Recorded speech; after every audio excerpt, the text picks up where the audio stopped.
Since we met, my boyfriend has been on and off of Tinder. I've been very clear that it hurts me, but he always defended it as just him wanting an ego boost. A few months ago we had a major argument about it where I threatened to leave, and I honestly thought that was going to be the end of it. Pretty naive, really. Also, I should note his ex before me left him for this very reason. I feel like an idiot for thinking he'd ever change. Today I woke up and realized he'd been using my phone and his email was logged in. I noticed he'd gotten an email from an app called Hinge. Just to give you an idea of the kind of app this is, the description read: the app that was designed to be deleted. Great.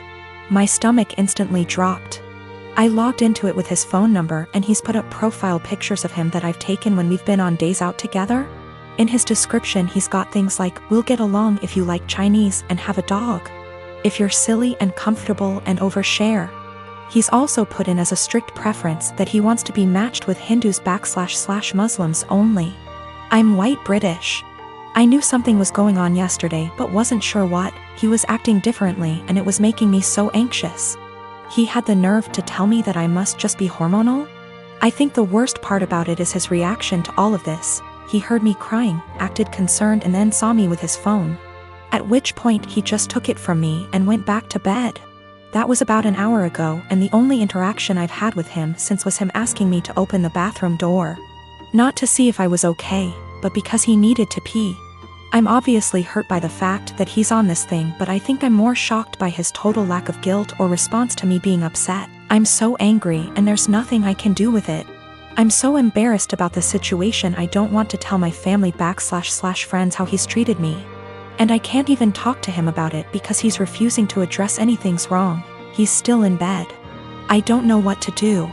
He's brought my self-esteem down so much that I feel like I can't be without him, but I know I can't stay in this situation. Should I even bother trying to talk to him, or should I just leave? I've taken screenshots of everything, and initially I was going to send them to his family but thought against it. The thing is, if I just leave there's literally zero consequences for him. He gets what he wants. He gets the freedom to go on random dates with no guilt. It just seems so unfair that I'm the one left heartbroken and he gets to party up. I got myself and my stuff together, packed it in my car and left. It felt impossible. There was a lot of stuff and I was a wreck, but I managed it in the end. Throughout the whole time, he was just in bed pretending to sleep, which made me angry more than anything. I felt like he couldn't care less. We'd been living together for 2 years, but fortunately, in September I decided to get my own student apartment. Obviously, I knew then that things weren't going well, and thank God I made that decision because now I have a place to stay. Whilst I was sat on the driveway in my car ready to leave, I got a text from him saying, "I'm not going to insult you by asking you to stay or to come back, but could you please leave the keys to the house?" I had already left them, but that last dig at me made me so mad and hurt. No apology, no goodbye. Just leave the keys. I guess that's my closure. I'm sad that this shit show of a relationship has come to an end, angry that it happened the way it did, but funnily enough, I'm relieved.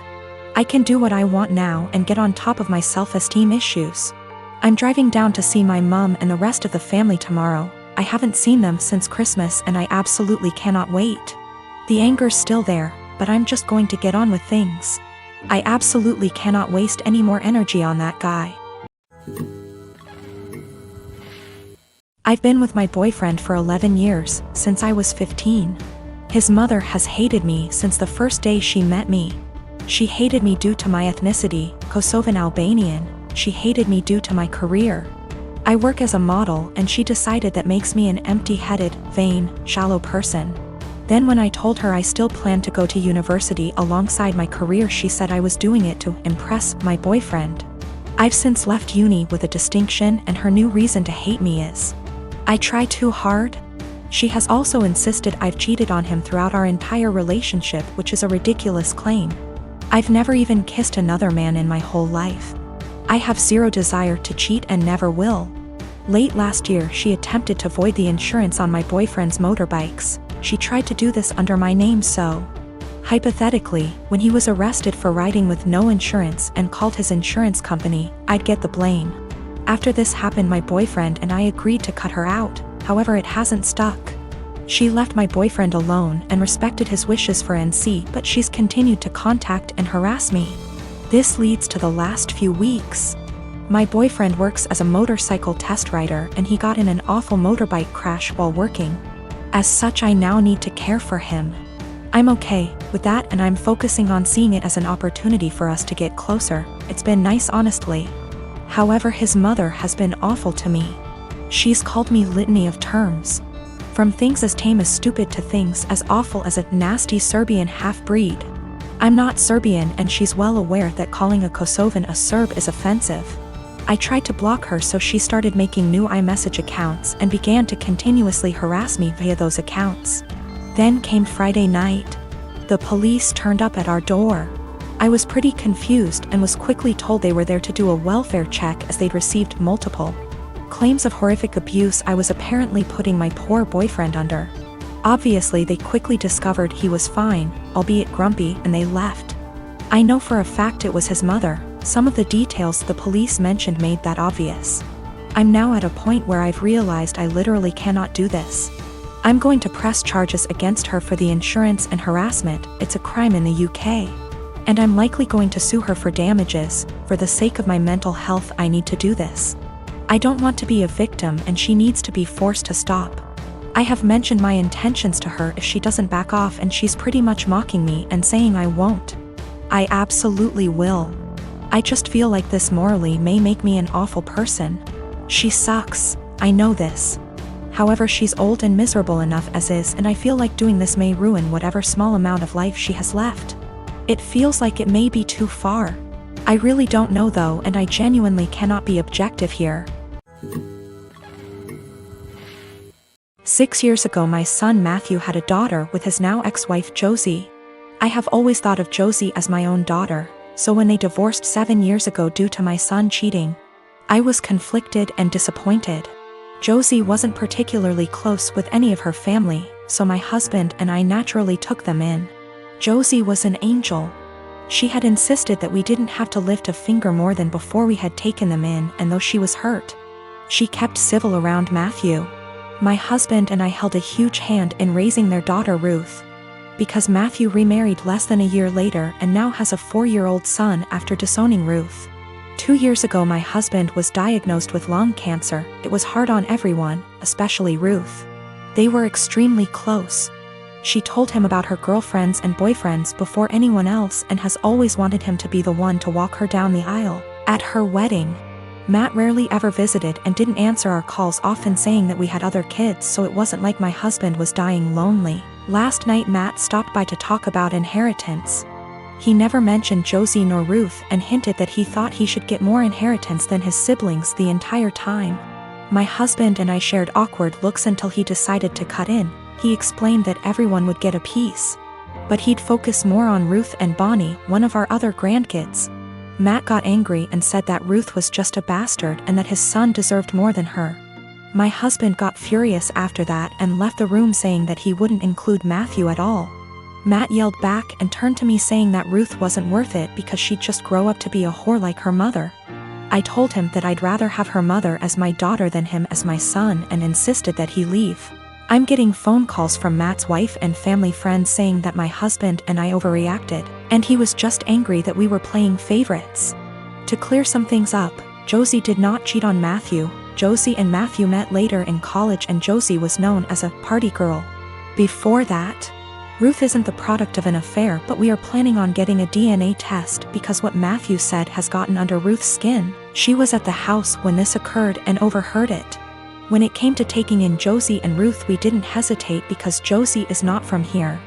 She and Matt lived in another country until he moved them here a few months before he got caught cheating, and they had nowhere else to go as Josie was a stay-at-home mom. I had no intentions of choosing Josie over Matt then and now, and I never discouraged Matt from visiting. I tried to make it very clear that we weren't picking and choosing when we took Josie in. We just wanted her and our granddaughter to be safe and have a good home.